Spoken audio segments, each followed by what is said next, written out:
اسلامی غذائی قوانین قرآن اور حدیث پیغمبر اکرم صلی اللہ علیہ وسلم کے اقوال و افعال میں بیان کیے گئے ہیں۔ اسلام میں کھانے کے استعمال کے رہنما اصول صفائی، شکر گزاری اور شکر گزاری کے اصولوں پر مبنی ہے۔ یوم تشکر۔ اسلام میں کھانا کس طرح کھایا جائے اس کے چند اہم پہلو یہ ہیں۔ بسم اللہ، اللہ کے نام سے کھانا شروع کرنے سے پہلے بسم اللہ، اللہ کے نام سے کہنا مستحب ہے۔ یہ سادہ جملہ تسلیم کرتا ہے کہ کھانے کا عمل اللہ کے نام سے شروع کیا جا رہا ہے۔ صفائی۔ اسلام کھانے پینے سمیت زندگی کے تمام پہلوؤں میں صفائی کی اہمیت پر زور دیتا ہے۔ کھانے سے پہلے ہاتھ دھونے کی ترغیب دی جاتی ہے اور دائیں ہاتھ سے کھانے کی سفارش کی جاتی ہے، جیسا کہ نبی اکرم صلی اللہ علیہ وسلم نے اس عمل کو ترجیح دی تھی۔ بانٹنا اور سخاوت کرنا۔ اسلام دوسروں کے ساتھ کھانا بانٹنے کی ترغیب دیتا ہے، خاص کر ان لوگوں کے ساتھ جو کم خوش قسمت ہیں۔ کھانا بانٹنا احسان اور سخاوت کا کام سمجھا جاتا ہے۔ اعتدال۔ قرآن مومنوں کو اعتدال کے ساتھ کھانے اور پینے کی نصیحت کرتا ہے۔ قرآن 7:38۔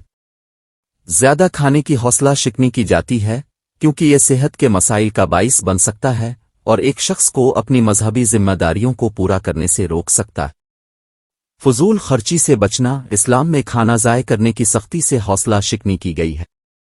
رسول اللہ صلی اللہ علیہ وسلم نے فرمایا، جب کھانے کا لقمہ گر جائے تو اسے اٹھا کر صاف کر کے کھا لیا جائے، اسے شیطان کے لیے نہیں چھوڑنا چاہیے۔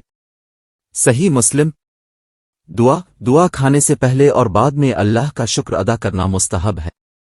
نبی اکرم صلی اللہ علیہ وسلم نے پڑھی جانے والی مخصوص دعائیں سکھائی ہیں، جیسے کہ کھانا ختم کرنے کے بعد الحمدللہ، تمام تعریفیں اللہ کے لیے کہنا۔ ممنوع کھانوں سے پرہیز۔ مسلمانوں کو بعض کھانے پینے سے منع کیا گیا ہے، جیسے خنزیر کا گوشت اور اس سے بنی اشیاء، شراب اور گوشت جو اللہ کے نام پر ذبح نہ کیا جائے۔ مزید برآں، کوئی بھی کھانا یا مشروب جو نقصان دہ یا نشہ آور ہو وہ بھی ممنوع ہے۔ حلال اور طیب۔ مسلمانوں کو حلال، جائز اور طیب صحت مند کھانے کی ترغیب دی جاتی ہے۔ اس میں یہ یقینی بنانا شامل ہے کہ کھانا حلال اور اخلاقی ذرائع سے تیار اور حاصل کیا جائے۔ روزہ۔ مسلمان بھی رمضان کے مہینے میں روزے رکھنے کی مشق کرتے ہیں، فجر سے غروب آفتاب تک کھانے پینے سے پرہیز کرتے ہیں۔ یہ مشق خود نظم و ضبط، کم خوش قسمت لوگوں کے لیے ہمدردی اور روحانی ترقی کو فروغ دیتی ہے۔ یہ نوٹ کرنا ضروری ہے کہ یہ رہنما خطوط مختلف اسلامی روایات اور ثقافتی طریقوں میں قدرے مختلف ہو سکتے ہیں۔ مزید برآں، انفرادی حالات اور صحت کے تحفظات اس بات پر اثر انداز ہو سکتے ہیں کہ ان ہدایات کو کس طرح لاگو کیا جاتا ہے۔ اسلام میں بیٹھ کر کھانے کے کچھ آداب اور ہدایات ہیں۔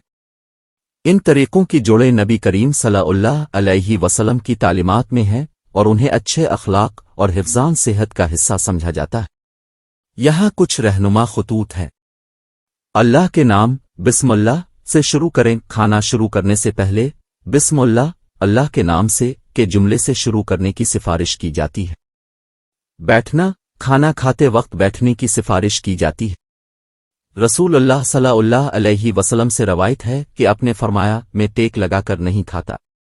بخاری۔ دائیں ہاتھ کا استعمال کریں۔ کھاتے یا پیتے وقت دائیں ہاتھ کا استعمال کرنے کی ترغیب دی جاتی ہے۔ رسول اللہ صلی اللہ علیہ وسلم نے فرمایا، جب تم میں سے کوئی کھائے تو دائیں ہاتھ سے کھائے اور دائیں ہاتھ سے پیے، کیونکہ شیطان بائیں ہاتھ سے کھاتا ہے اور بائیں ہاتھ سے پیتا ہے۔ مسلمان۔ 3 انگلیوں سے کھاؤ۔ رسول اللہ صلی اللہ علیہ وسلم سے روایت ہے کہ آپ نے فرمایا، جب تم میں سے کوئی کھائے تو 3 انگلیوں سے کھائے اور اپنی انگلیاں چاٹ لے، کیونکہ وہ نہیں جانتا کہ کس حصے میں ہے، اس کا کھانا برکت ہے۔ مسلمان۔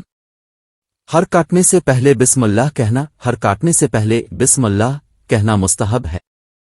اعتدال سے کھاؤ۔ اسلام کھانے میں اعتدال کی ترغیب دیتا ہے۔ رسول اللہ صلی اللہ علیہ وسلم نے فرمایا، انسان کے پیٹ سے بدتر کوئی برتن نہیں بھرتا۔ انسان کو اپنی ریڑھ کی ہڈی کو سیدھا رکھنے کے لیے چند منہ کھا لینا کافی ہے، لیکن اگر اسے بھرنا پڑے تو 1/3 کھانے کے لیے، 1/3 پینے کے لیے اور 1/3 ہوا کے لیے۔ ابن ماجہ۔ کھانا ضائع نہ کریں۔ اسلام کھانا ضائع نہ کرنے پر زور دیتا ہے۔ رسول اللہ صلی اللہ علیہ وسلم نے فرمایا، پانی کو ضائع نہ کرو، اگرچہ تم اپنی نماز بہتی ندی کے کنارے پڑھو۔ ابن ماجہ۔ کھانے کے بعد کی دعا، کھانا ختم کرنے کے بعد یہ دعا کہنا مستحب ہے، الحمدللہ۔ یہ نوٹ کرنا ضروری ہے کہ یہ مشقیں سخت اصول نہیں ہیں، بلکہ کھانے کے عمل میں شکر گزاری، ذہن سازی اور حفظان صحت کو فروغ دینے کے لیے رہنمائی ہے۔ مسلم دنیا کے اندر مختلف ثقافتوں میں ان طریقوں میں فرق ہو سکتا ہے، لیکن بنیادی اصول ایک ہی رہتے ہیں۔